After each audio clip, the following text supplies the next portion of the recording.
McDonald's has entered a Minecraft movie universe, and Grimace, Birdie, and Hamburglar just spawned as new collectibles as part of a Minecraft movie meal with your choice of Big Mac or 10-piece chicken McNuggets with spicy nether flame sauce. Participate in McDonald's for a limited time. A Minecraft movie only in theaters.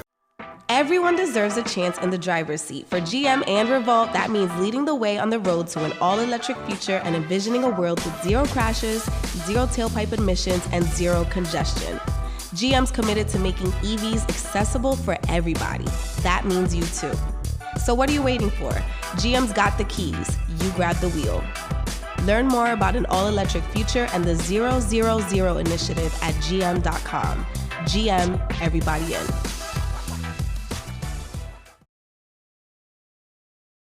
What's up, y'all? It's your boy David with Black Wealth Renaissance, and I'm here today to tell you guys about Anchor. If you haven't heard of Anchor, it's the best place to make a podcast. Anchor is a free app that has creation tools that allow you to record and edit your podcast straight from your phone. Anchor also distributes your podcast across all major platforms, including Apple Podcasts, Spotify, and many others. You can also make money on your podcast with Anchor with no minimum listenership. Anchor is everything you need to make a podcast in one place. So if you're looking to get started on your own podcast, download the free Anchor app or go to anchor.fm. Hey guys, Jalen here with Black Wealth Renaissance. I just want to let you guys know we just dropped our new ebook, Manage Your Money Like the 1%, a step-by-step guide to managing your finances. This book is intended to change your viewpoint on money being a tool and not just an object, and strengthen your relationship with your finances. We also share a few tips on how to get rid of debt, start saving for retirement, and we even give you a few tips on how you can start investing today. We want to thank you guys for being such loyal listeners by offering you guys a 25% off promo code whenever you purchase the book. Just enter in the code BWRPOD at checkout and you will be on your way. Click the link in the show notes to purchase your copy today. Thank you for being such loyal listeners. You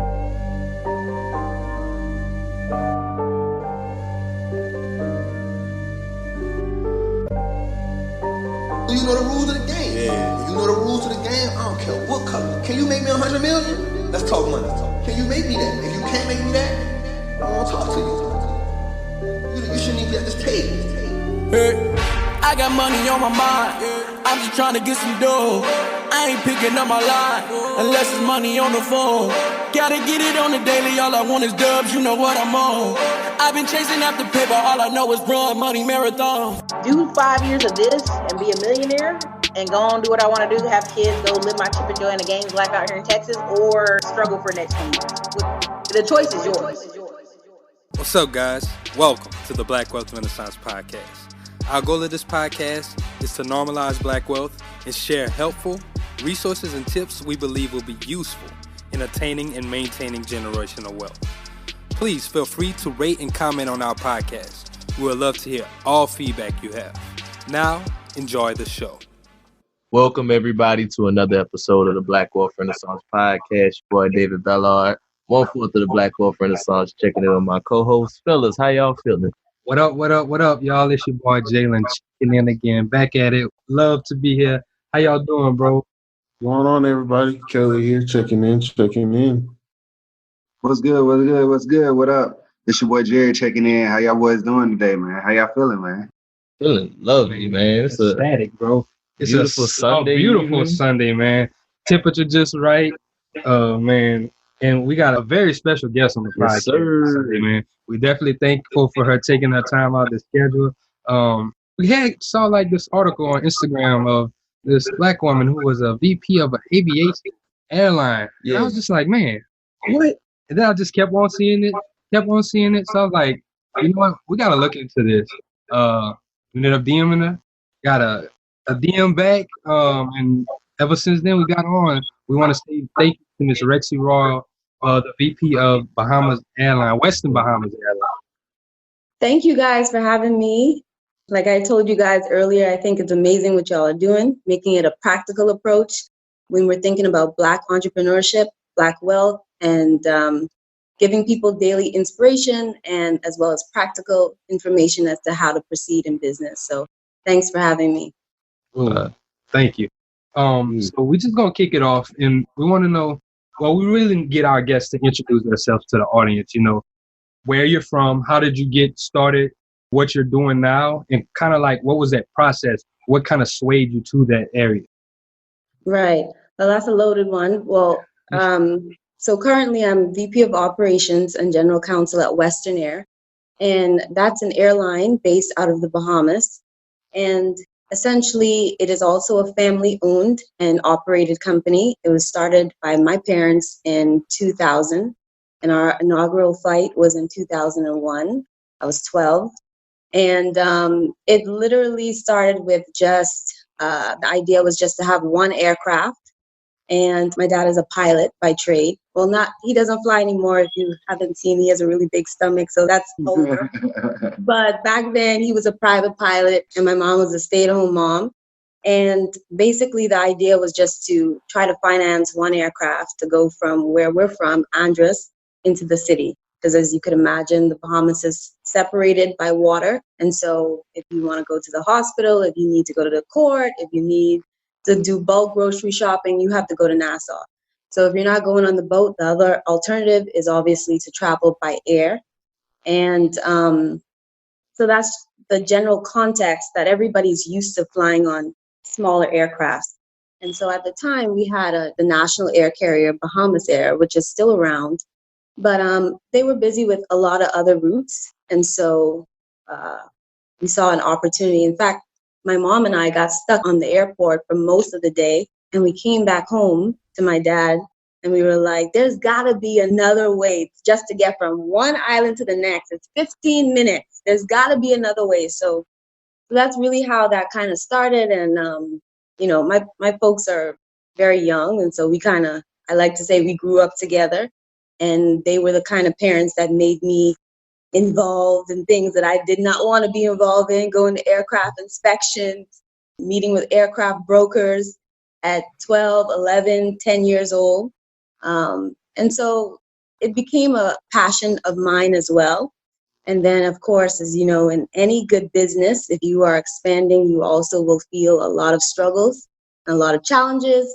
And so I felt it was important for me to kind of cater my educational career and also my work experience into how I can assist Western Air. And it was clear that it was on the legal side and as well as the operational side.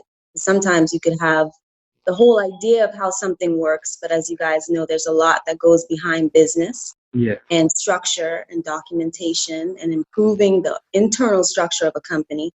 And so that's where, you know, I came in to further assist where the company was already going.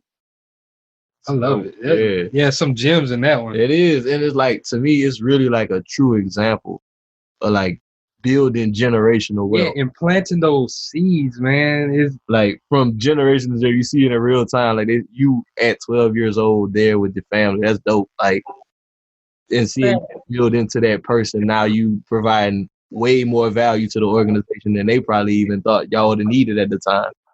Absolutely. And you know what is so funny is that I think the more we got, I guess, you know, various articles that went around, one of the main conversations or things that people would send me and say, well, this would have been more interesting if she was working for Delta.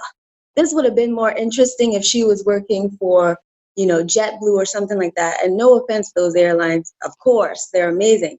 But at the end of the day, I always find that so strange that we want to talk about Black wealth and we want to talk about building generational wealth. And I'm telling you that, you know, I remember being 9, 10 years old and we're sitting in the house with aircraft tires, GPUs, and all of our files in the house. And you're teaching your children the struggle and the hustle and to continue to push at what you feel you could actually achieve. And then people kind of smear it as, no, it would have been more interesting if she was working for someone else's company. Nah, I prefer to work for a company, number one, that is going to represent my beliefs. And I know that it's very closely connected because it's my family's company. So I feel a lot of pride in that. And sometimes we kind of underestimate that because it just seems so close to home. But it doesn't make it any easier. In fact, I'm more closer to understand the trials that had to happen in order for us to get to that point. And whoever was telling you it would have been more interesting, forget them, because it's definitely more interesting saying we built this from the ground in 19 years ago. So yeah, this is amazing. Especially y'all. So y'all have expanded now. Like, how many aircrafts do y'all have now? We have currently 16 aircrafts. Right now, we operate the Embraer 145. So those are regional jets. They're 50 seaters, similar to if you would fly on American Eagle into smaller regions here in the U.S. Mm-hmm. And so we also operate the SAB 340s, and those are the 33 seaters, which I call them the OGs. They've been around for a while, and they were super helpful from the time frame of like 2008 up until like, I would say 2016. They've been some really, really solid aircrafts for us. And so that's where we're at now. McDonald's has entered a Minecraft movie universe, and Grimace, Birdie, and Hamburglar just spawned as new collectibles as part of a Minecraft movie meal with your choice of Big Mac or 10-piece chicken McNuggets with spicy nether flame sauce. Participate in McDonald's for a limited time. A Minecraft movie only in theater. Okay, so y'all normally just fly straight Bahamas, the Bahamian Islands? Yes. So our core business is the Bahamian market, and so we fly throughout all the major destinations throughout the Bahamas. So that's going from Nassau to Freeport, Nassau to Bimini, Nassau to Exuma, Cat Island, San Andres, all the different islands that, number one, that Bahamians would fly to for business, or if they have another, we have a lot of, your lawyers or doctors who have firms in multiple islands. We have a lot of tourists that come and want to explore the outer islands. And so we also offer on-demand charters throughout the Caribbean and Central and South America.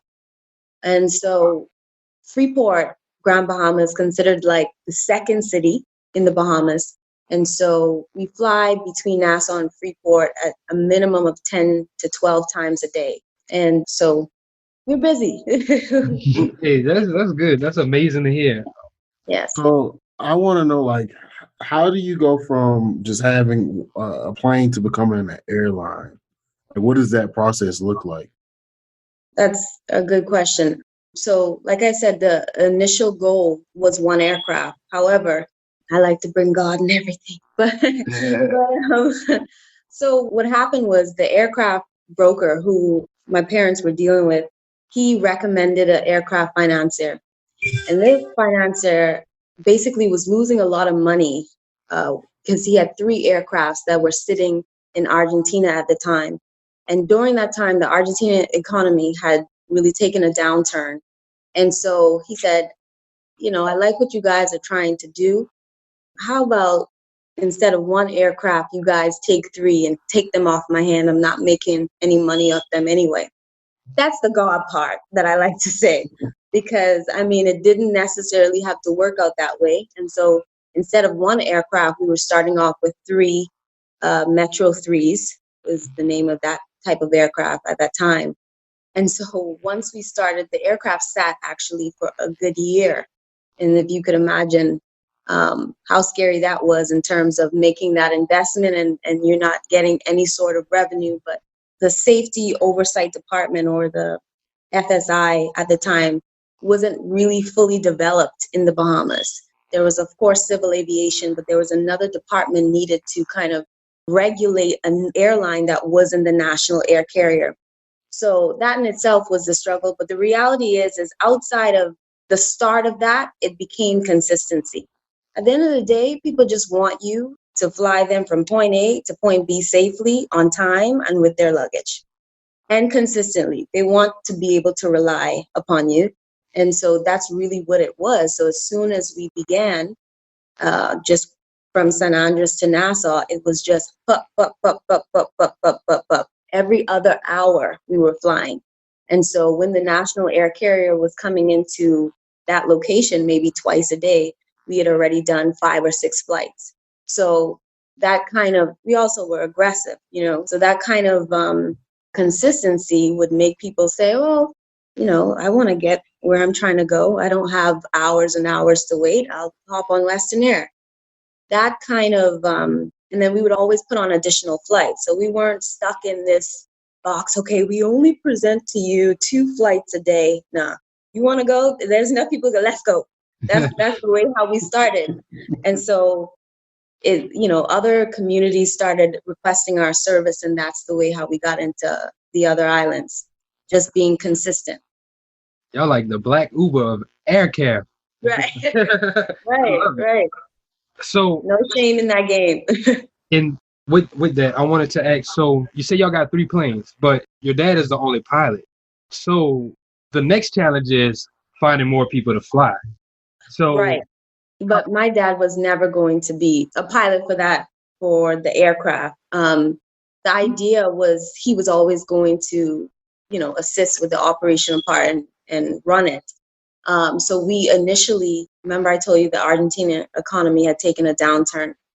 As a result of that, and this is the God factor as well, those same 3 aircrafts we were able to hire, because at the time we couldn't find any pilots in the Bahamas with those particular qualifications. We were able to hire the same pilots that were flying those aircrafts in Argentina. So it's basically like we just took the full-on company, the whole operation. Right. And our first employee was a gentleman, a mechanic from Panama, and he came to live in Andres with us. And, I remember it like it was yesterday. And we literally were operating on the outside of the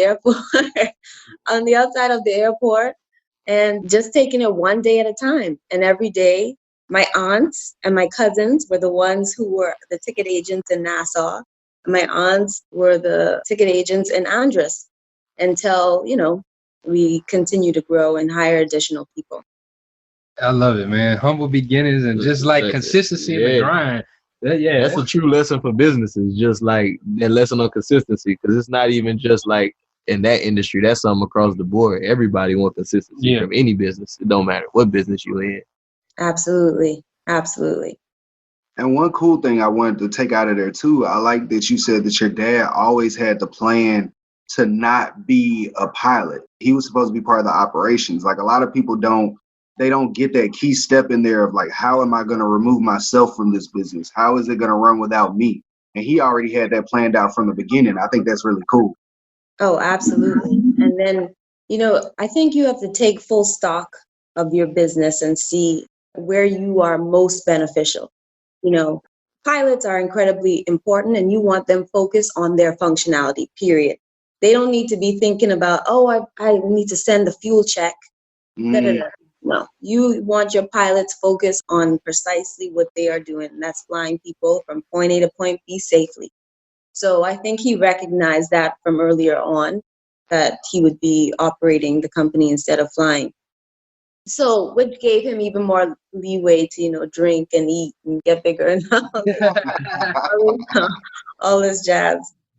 So I kind of want to go back to the beginning, like whenever you say you're growing up. So what does school look like? I know you said, you went to college to become an aviation attorney, but what does school look like? Did you always plan on that? Or did you kind of have some resentment to the business whenever you kind of got older? Yes. So I didn't always plan on it. When I was 5, I told my parents I was going to be a lawyer and a pop star. One of those things I'm not. And I said to them, that I always wanted to be a lawyer. I just didn't know that aviation was going to be a part of it, because, when before 10, 11 years old, even though my dad was a pilot and aviation was always a part of our lives, Western Air didn't exist. So I didn't think, okay, well, I was going to be an attorney for an airline. But what it was is that after school, so for example, like in grade 8 and 9, I would be coming home from school. We'd have to stop at the airport, and you got to write your little baggage tag, help Miss so-and-so or Miss Johnson or Miss this and that, Miss Smith or whatever, carry their bags to the aircraft. And that was just a part of life. And in the meantime, you talk to your parents, the only thing they want to talk about is business. So you learn a few things. And then outside of that, as I got older and as I, attended college, and they started talking to me even more about the internal struggles of the business, then I started to realize, okay, there's a lot more here, and there's a lot more that can be done, and there's a lot that is needed, and that is still needed. I always say, like, we are a big little company, meaning we have a lot going on, but there's really just us three that are decision makers, and then we have a few, management heads in different departments who we rely on. But for the most part, we are a close-knit team. And so growing up, no, I didn't automatically know. My parents had a few different conversations with me because they were like, we don't know where this girl is going to do, what she's going to do, where she's going to go. And, certainly after law school, I felt like any new graduate, I wanted to prove myself. And so I, worked at different firms. But still, at the end of the day, I quickly recognized that it would be more beneficial for not just myself, but for Westnair, for my family, that I cater my law education towards aviation and towards business. And the more I did that, the more I became fascinated, because it really is a special industry that is exciting and no day looks the same. So I think it was a great move. And my grandfather, God bless his soul, he would always tell me, even before I recognized I was going to do what I'm doing with Westnair, he would always say, you have to take the company to the next level. You've got to be the one to do da, da, da. And I would always roll my eyes. Like, I will be the one making that decision. And I think he just like jinxed me, because I turned so into the same very business that I thought I was, it was just kind of a passive thing. You spoke about being the VP of operations. So what does a normal day look like in being a VP of operations for an airline? Right. So, recently we had Hurricane Dorian that drastically changed the landscape of Grand Bahama. I'm based in Freeport. And so usually my day would look like going into the office and you'd have a lot of different operational calls from dispatch or this different department, the ticket counters, X, Y, and Z. But that has changed a bit. And so a lot of my work, as usual, is done via phone and laptop. And as long as I have those, well, actually 3 phones, as long as I have those 3 phones and my laptop, I'm good. But really what it just boils down to is balancing what I like to call the bigger picture, while everyone is focused on their functionality in the company. So if you are a dispatcher, you are the nucleus of the operations, them showing where the aircraft should be at all times, what time, when to board, all of that great stuff. They're focused on that. You have your customer service agents who are dealing on the front line with your passengers. They're focused on that. You have your administrators who are dealing with the accounts and the business to business relationships. They're focused on that. You constantly need eyes that are looking at the overall picture, the overall passenger experience, the overall business flow, revenue, expenses. And so when I say VP of operations, it's the entire operational flow, not just externally what the passengers is experiencing, but it's also internally, and how our departments are speaking to each other, how they're communicating, or if there's a lack of communication that is causing some form of delay or hindrance in the operations. That's where I come in. And then so it's balancing that along with the legal side of things. So of course we have various different vendors that we would have contracts with or negotiations with, that whether we're speaking to other airlines or, like I said, other businesses, purchasing, aircraft acquisitions, leasing, and all that stuff. So it's a balancing between the operational side of the business and the legal side. And that's usually what my day consists of. Lots of emails, lots of different calls with various vendors, and of course with our team. Yeah, that's So, okay. You're doing all of this. Yeah, that's a lot. And I was on your Instagram page, but that's not all you do. Nope. So I'm pretty sure if you don't know who she is, you probably don't know. Like, you also very creative. Yeah, you're an artist. You do modeling, you do singing, fashion. Yeah, how do you find the time to get all of this wrapped into your day? Well, I really appreciate that. But the thing about it is that I have to do that in order to stay sane. If you think about it, I don't know, maybe that's the little Gemini in me. I have to have a little bit of sugar and a little bit of spice. I can't be completely consumed all the time or else it would drive me crazy. Yeah. So it's literally, I need that creative outlet or, what I find fun to kind of balance off everything that I've been doing that day. So, literally if I came in to have a meeting with, our manufacturer, we'll go to that meeting, I'll answer emails, I'll go through a few different agreements, say yay, nay, whatever, or red line it, send it back. And then afterwards, I want to go to the studio and I want to write music. And I want to do that because that's a part of having a balanced life in my head. So, and plus I'm a woman, guys. So like we can do anything. But that speaks volumes too, because you have a lot of those entrepreneurs and a lot of those business people who, they're just focused on that one goal and they don't really give themselves that outlet, that time for self-care. to really just reflect on themselves or, and say, hey, let me go sing about my day or let me go, paint about something or go write a poem. They don't really, or even just go walk or exercise. They don't give themselves that time of day. So that's really important that, you realize that I need that in order for me to keep going and stay strong. Right. And many days you don't get that option. That comes around occasionally, and it's a balancing act because sometimes you feel guilty. Every time I'm not doing something Western Air related or every time I'm not posting something Western Air related, I feel like, oh, Jesus, they're going to think I'm not doing, I feel that guilt, right? But I try to work through it because you have to be a well-rounded human being that doesn't just hold one side. And so and it also helps me to think better. So if I have a photo shoot or something, that was fun for like 2 hours. But outside of that, when I come back, I'm just like, you know what? They should have changed this schedule to X, Y, and Z, da, da, da. And I'm sending off all kind of emails. And I feel, invigorated to do, what else I have to do. So it really does help to have some sort of balance and a mixture of what you're up to. For me, at least, that's not for everybody. But I'd really argue that it is for most people because, it's cool. Like, we understand the grind, like Jalen said. We all on it. We all understand that grind, that hustle, that you really, really want to be, locked in on what you're doing. But that time for self-care is still very, very important. Right. Jared or Kelly, y'all had something look like on there. I was about to say so. Oh, no, I was just about to say, I definitely agree because I have to do the same thing.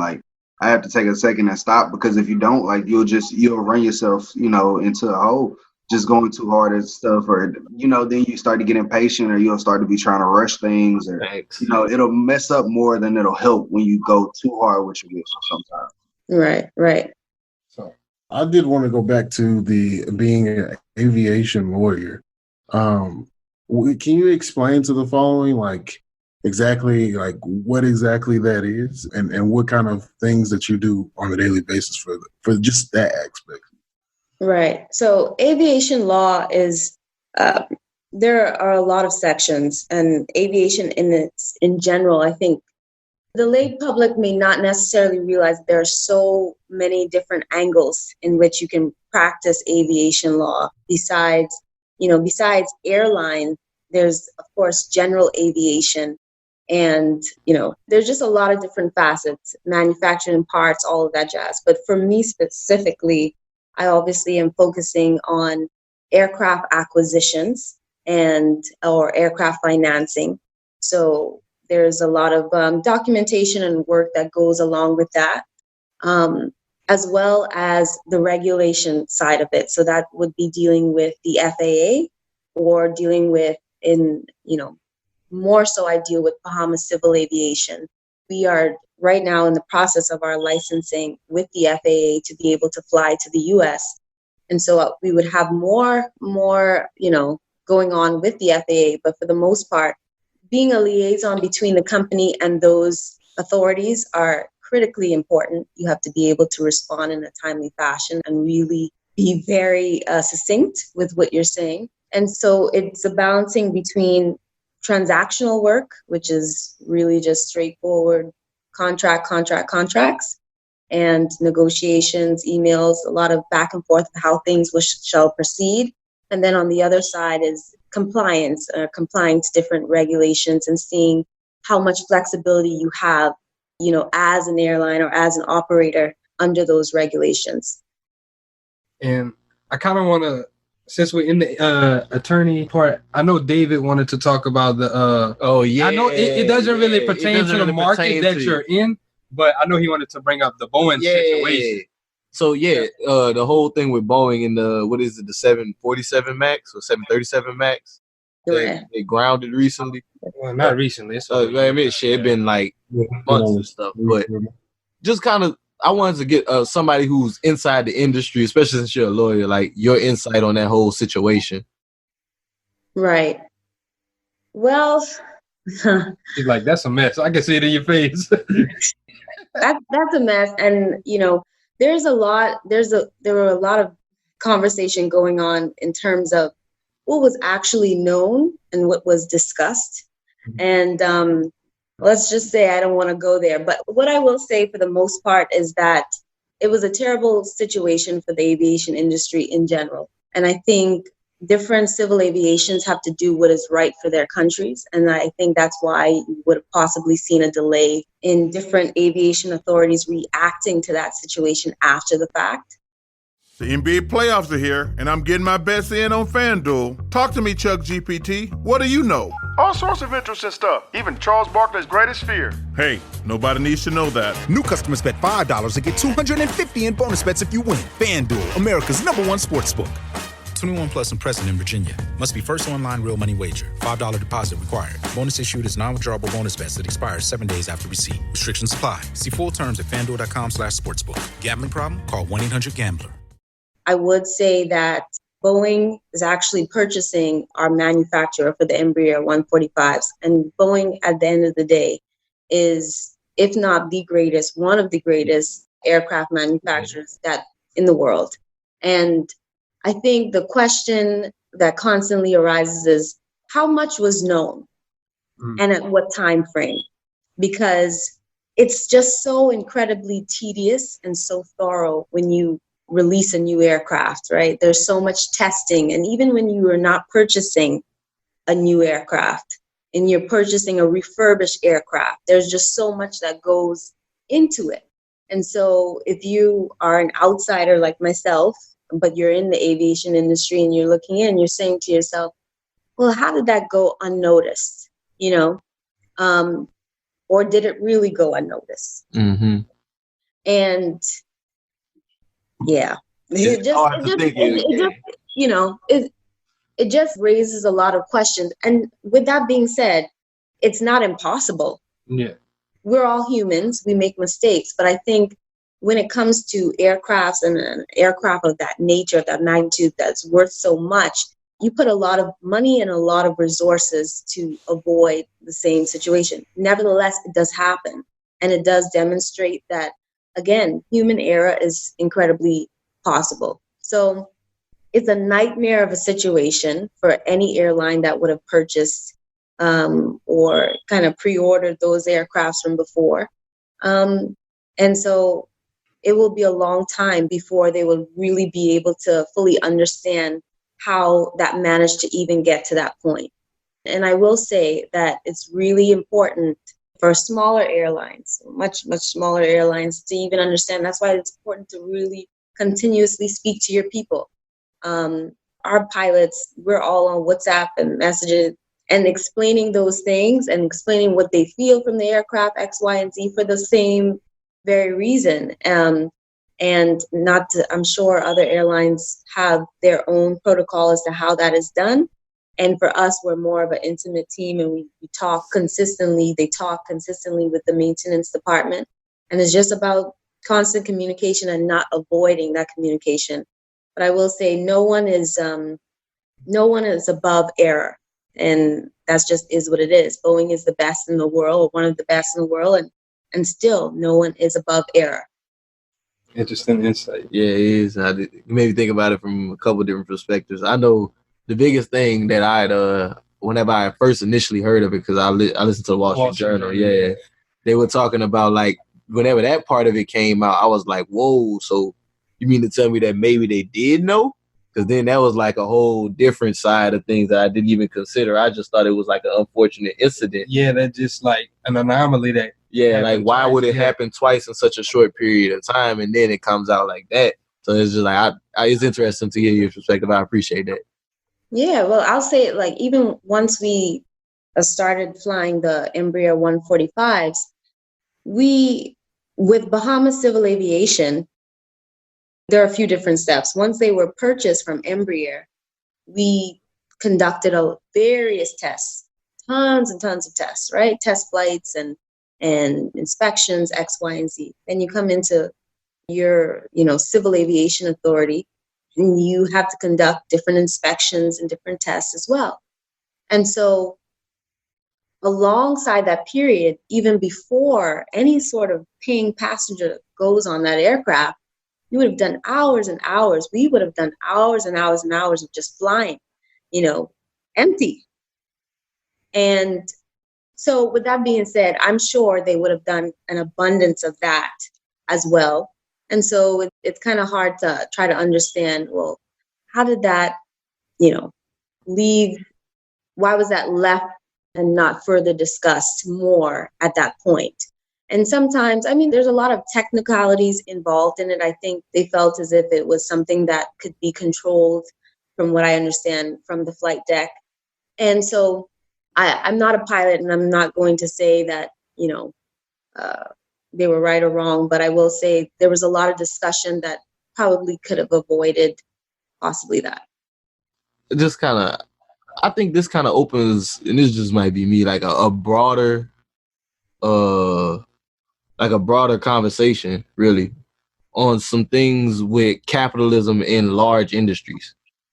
Like, sometimes in large industries, we think like the BP oil crisis and things like that. You can they can it'll happen, but I'm not going to say overlook it, but the way that they'll kind of get it. The way they value it is like, look, we got to make this money. Yeah, because the same thing happened with that. I think it was one of the higher ups. He kind of knew something wasn't right with that well, but he still was like, you know what? We have to make this money because we have a large company that we have to keep going. So, like he said, I think it does kind of, bring that question to capitalism, where's the business more important versus the consumer's lives, like the consumer's well-being. So that is kind of a great perspective of that. Yeah, it just made me think about it, because I think of smaller, more intimate airlines like y'all's, like I feel much safer in the hands of people who value the value, like the profit of their company, but they also value the people. Yeah, like you said, growing up. Right. Well, what I would say just in general, though, is that anytime anything happens to any airline, to any aircraft, it does not benefit monetarily for anyone. So we constantly need the public to feel safe flying on these man-made machines.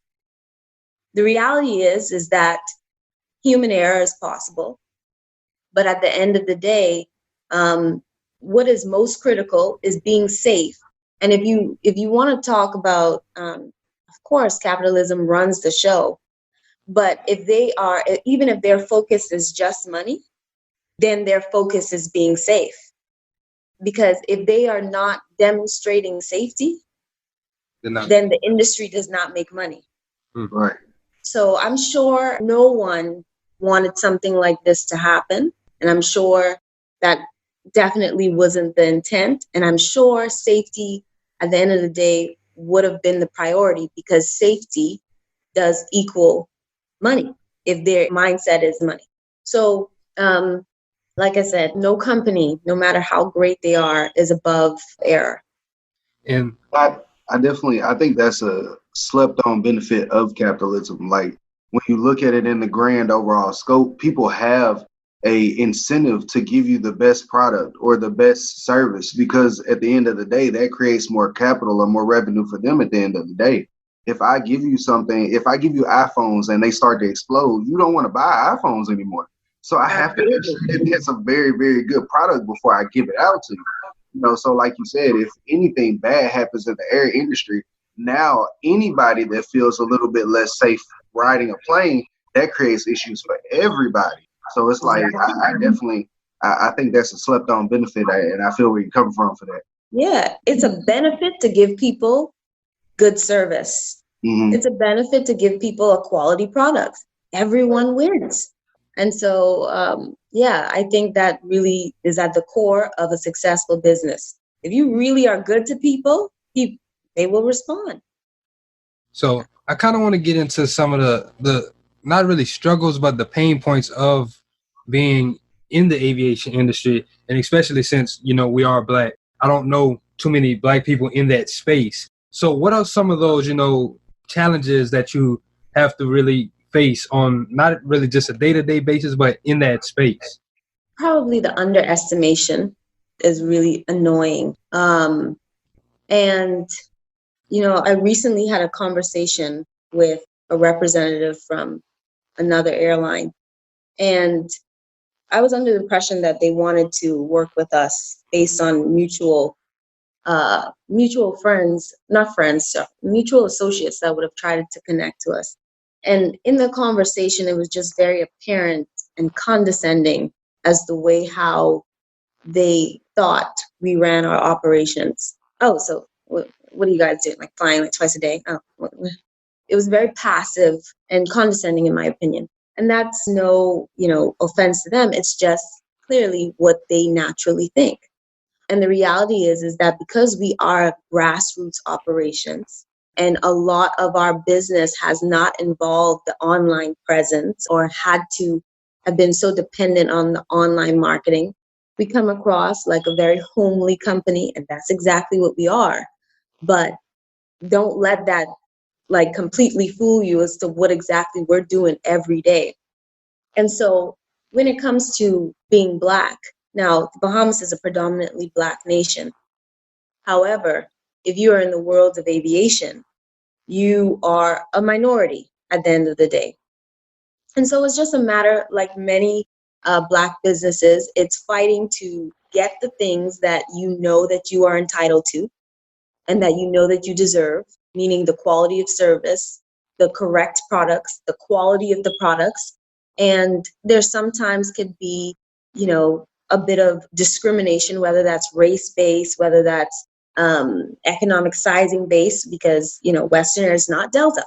So it's a matter of defending what you know you're entitled to, or your company's entitled to, or what your passengers deserve. No, I don't want you to give me refurbished passenger seat belts. We paid for X, Y, and Z. So it's really that. It's sometimes an underestimation or just people being passive as to what they should provide you because they don't take you as seriously. But for the most part, I really would say money talks. If you are willing to spend money and invest in different businesses, people for the most part are just more so concerned about that. And that has been my overall experience. And then every so often I do get challenges about being a woman in this industry, being a Black woman in this industry, because that is even more of a shortage. And I've gotten the sweethearts and the, well, honey, if you knew better, and you always kind of have to prove yourself. And I love doing that, so it's fine. Yeah, I can kind of tell, you know, if somebody tries to box you and you look like you a firecracker and you really might use that as some motivation. So, like, how do you use that to fuel you into, you know, say, now we're about to start working with the FAA. Like, how did you use that fuel to say, you know what, we're going to expand more and we're going to say, we're going to show you. We're going to the US, we're going to the US. We're not just this small company think we are. We're going to show you what we're capable of. Well, yeah, you know, to be honest, what motivates me, I know this sounds very cliche, but what motivates me is our customers. Because the reality is that they're the reason why we are in each market that we're in now, because they requested us, because they requested our service. And so if we are seeking licensing to go to another country, like how we've sought licensing to go to Jamaica as well as Dominican Republic and other places, it's because we have been requested. And that's what motivates me. What also motivates me is our team. we're small but mighty in terms of, I think we have now maybe 188 employees, but we're literally flying thousands and thousands and thousands of people. But it's this little team and they are mighty. And so those are the people that motivate me. Passengers and their experience and what they want to see happen for Western Air is what motivates me. And so, to be honest, I'm not really moved by anybody that doesn't fully understand my zhuzh or my picture. They may not understand how I choose to dress, how I choose to post on social media, what I'm about, X, Y, and Z. But I like to say the proof is in the pudding. At the end of the day, just do what you have to do. And you come to work every day with a purpose. And I know that our purpose is to be reliable to the people that choose to trust us and fly with us every single day. And every day we are grateful that they are giving us that opportunity. And so I can't be moved or flustered by other people who didn't get the memo, you know. I like that, for the ones who didn't get the memo. Yeah. And we know y'all listen. But okay, so I want to get one last thing before we pivot to the last part. So if someone wants to break into the aviation industry, even if they want to start like a solo, just one man operation, want to do private, or even if they want to get into the lawyer side, how would they do that? Where would they go and find those resources to break into that market? Right. Number one, you have to enjoy thinking. in terms of you have to be incredibly thoughtful as to what your plan is. And I would just say that in general about business, is that you should enjoy your time thinking, because any sort of investor or any sort of customer that you are trying to woo will have questions for you, and you should have already answered all of them in the back of your mind. And so when it comes to, if you want to start, a small airline or a private charter or Part 135 type of operations, where are you flying and who are you catering to? We know that at the end of the day, we are catering to people who want to travel throughout the islands of the Bahamas, Bahamian public, tourists, business people. We have a general idea of who those individuals are. But outside of that, you have to know what your niche market is going to be. Who are those people that you are going to make life a bit easier for? Because if you're not making life easier, then they don't really need you. And to me, it's better to be in some form of essential service or a needs business than a want business. And sometimes the needs and wants are blurred, and that's okay. And if you have managed to be successful in providing a want business, then you are almost providing a need business. So I would just say that it's really important that they recognize. This episode is brought to you by LifeLock. It's tax season, and we're all a bit tired of numbers. But here's one you need to hear.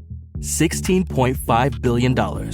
That's how much the IRS flagged for possible identity fraud last year. Now here's a good number. 100 million. That's how many data points LifeLock monitors every second. If your identity is stolen, they'll fix it. Guaranteed. Save up to 40% your first year at LifeLock.com/podcast. Terms apply. What would be your roots? Who you'd be targeting? And then on the legal side, of course, that goes into LSATs and applying for law school and all of that good jazz, and really kind of catering your mentorships and your internships and your fellowships towards the type of law that you would want to practice. And if that's aviation, I talked about it on my IG the other day that I literally emailed unsolicited best aviation attorneys in Southern California, because that's where I was at the time. And as you could imagine, that works sometimes, and sometimes it does not work. Good thing for me, quite a bit of them responded, and I was able to work alongside with them. And so you really should have a more practical approach and a practical idea as to what that looks like, because it's not easy. It's incredibly tedious and it's stressful. And you have to know how you are going to deal with that stress, and whether it's something that you're that passionate about that you're going to stick it through. A lot of people get very deterred when they see a lot of documentation that's needed, or a process that looks like it's sending you around the world and back. It's like, screw this.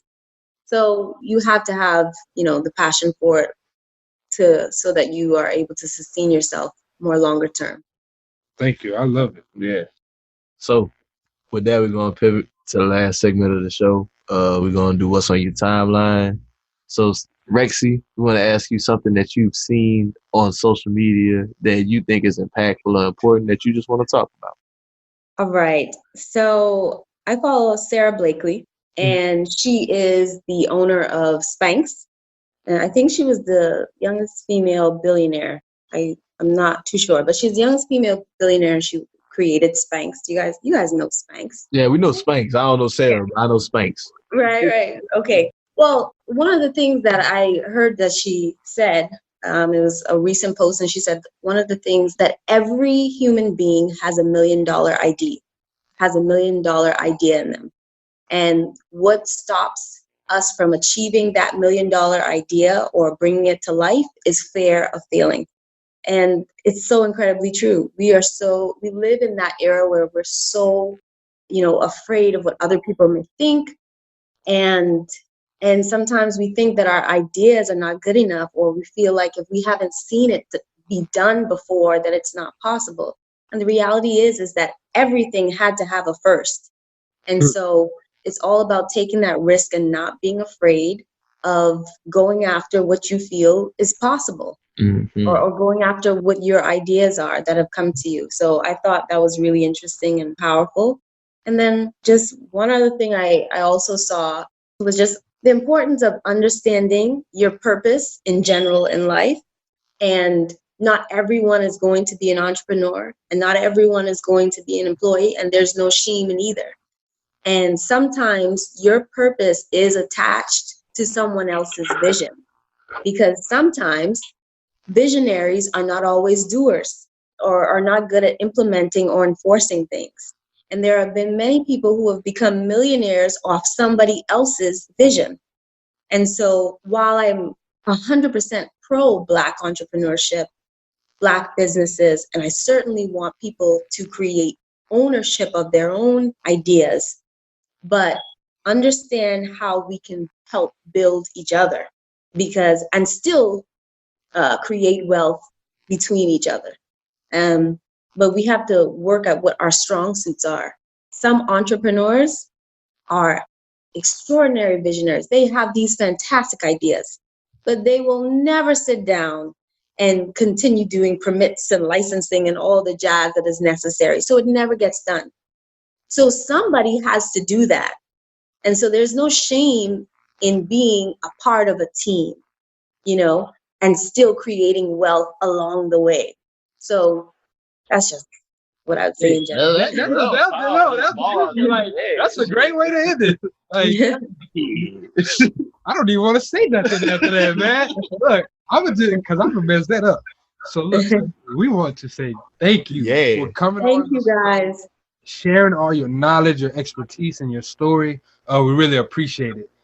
Before we wrap up, we're gonna get into some house cleaning. Oh wait, what we got? Rexy, please let the people know where they can find you. If they want to know more about you, where they can check out your music, where they can check out all the different things you got going on. All right. My Instagram is Rexy Rolle, RexyRolle. That's my IG, and my website is rexyrolle.com. Y'all definitely go. And if you're in the Bahamas and you would love to travel throughout the different islands of the Bahamas, westernAirBahamas.com, and definitely come see us. We have flights going all throughout the day to go to any one of the beautiful islands throughout the Bahamas. I gotta go back to the Bahamas, man. We're gonna go to the Bahamas. We're gonna fly there when we get there. Like between there and Jamaica, bro, top 2 places I've been, bro. Oh, awesome. Awesome. Thank you guys so much. I know. No problem. So let's get into this house cleaning before we wrap up. Okay. We want to say thank you to all our listeners for constantly just rocking with us. We keep on peaking higher and higher in the Apple podcast. We recently peaked at 61 in Apple US Business Podcast. So thank you to all the listeners. What you got? Check out the website, www.blackwealthrenaissance.com. Yeah. You can get on all these courses, these tools and resources we got up there for y'all. We got ways you can learn how to build a skill. We got ways you can learn how to build a business. We got all these different tools up there for y'all. We got blogs teaching you about different things. We got the merch. You see us wearing it. We always wearing it. Y'all check out the merch. What else we got up there, man? That's pretty much it. Our podcast, other podcasts, that's pretty much it. Y'all just keep on tuning in. Be on the lookout for the Black Investors Summit happening in next year, 2020. Location kind of changed. We're gonna let y'all know where the location is, but we want y'all to know it's coming. Be on the lookout. Text Summit to 2100. Yeah, stay updated. So you can stay updated. Also, Patreon. Shout out to all our Patreons. Join the Patreon team if y'all want to keep up and y'all want to get access to early releases of our episodes. You get to interact with us personally. It's just $1 a month. It's very low, and it helps us travel. In January, we're going to be going to our very first college tour. We're going to be teaching and just speaking about the importance of financial literacy and just really getting your mind right in college. So join the Patreon. You can help us do that and just accomplish some goals. Kelly, what's that Patreon? It's patreon.com/THEBWR. That's patreon.com/THEBWR. Yeah. You got anything, Jared?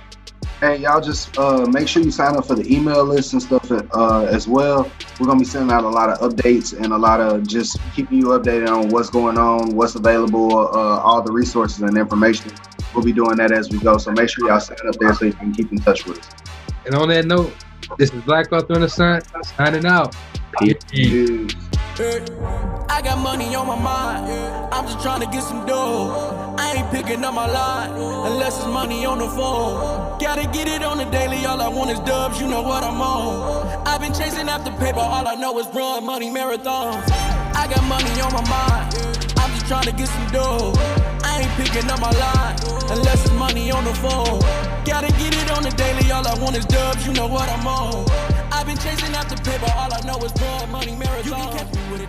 92% of households that start the year with Peloton are still active a year later. 92% because of a bike? Not just bikes. We also make treadmills and rowers. Oh, let me guess, for elite athletes only, right? Nope. It doesn't matter if you're an avid exerciser or new to working out. Peloton can help you achieve your fitness goals. 92% stick with it. So can you. Try Peloton bikes, tread, or row risk-free with a 30-day home trial. New members only. Not available in remote locations. See additional terms at onepeloton.com/home-trial. Health insurance plans come with deductibles and claims processes that are confusing and expensive. CrowdHealth puts you back in control of your health care. Each member gets a personal care advocate and access to thousands of other members ready to help pay for large health expenses. Visit joincrowdhealth.com and use code HEALTH to get your first 3 months for just $99 per month. That's joincrowdhealth.com, code HEALTH. CrowdHealth is not health insurance. It's a totally different way of paying for healthcare. Terms and conditions may apply. McDonald's has entered a Minecraft movie universe, and Grimace, Birdie, and Hamburglar just spawned as new collectibles as part of a Minecraft movie meal with your choice of Big Mac or 10-piece Chicken McNuggets with spicy nether flame sauce. Participate in McDonald's for a limited time. A Minecraft movie only in theaters.